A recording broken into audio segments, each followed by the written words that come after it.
Howdy and welcome to today's serving of Daily Bread.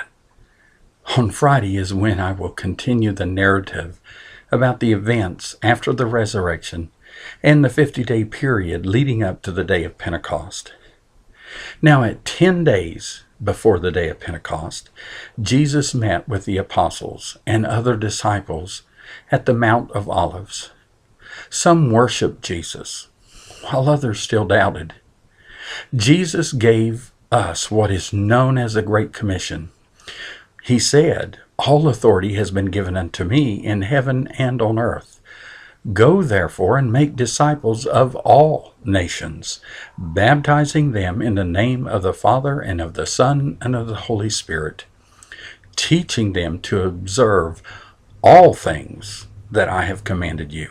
And lo, I am with you always, even to the end of the age." Now in 1 Corinthians 15, 6 through 8, we learn that there were at least 500 people that witnessed Jesus being taken in a cloud to heaven.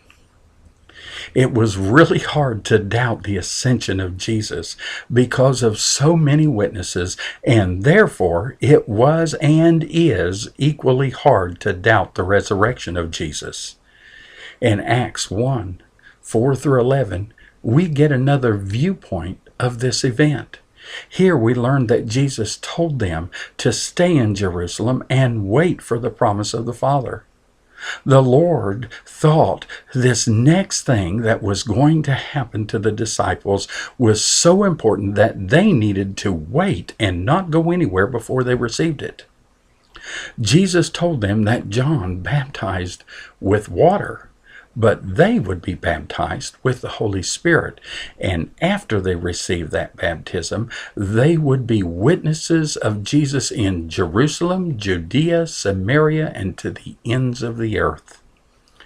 I believe the same is true today. We still need the power of the Holy Spirit, and God still baptizes His children today. After this, Jesus was taken up, and a cloud received him out of their sight. Then two beings in white clothing stood by them and asked them why they were looking up to heaven, because this same Jesus would return the same way they saw him go. And today we are still waiting on his return. Now this started a 10-day period that Jesus was no longer appearing and talking with them, and the promised Holy Spirit had not yet come.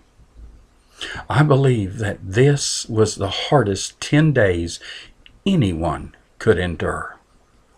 So this group started with 500, but by the time the day of Pentecost would arrive, there would only be 120 still waiting.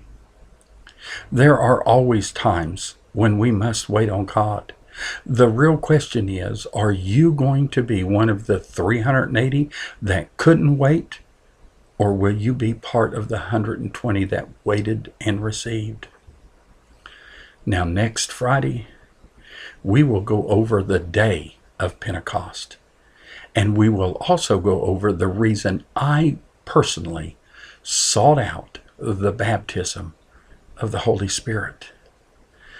Thank you. And I pray that you have enjoyed today's portion of Fresh Daily Bread. And may God richly bless you today.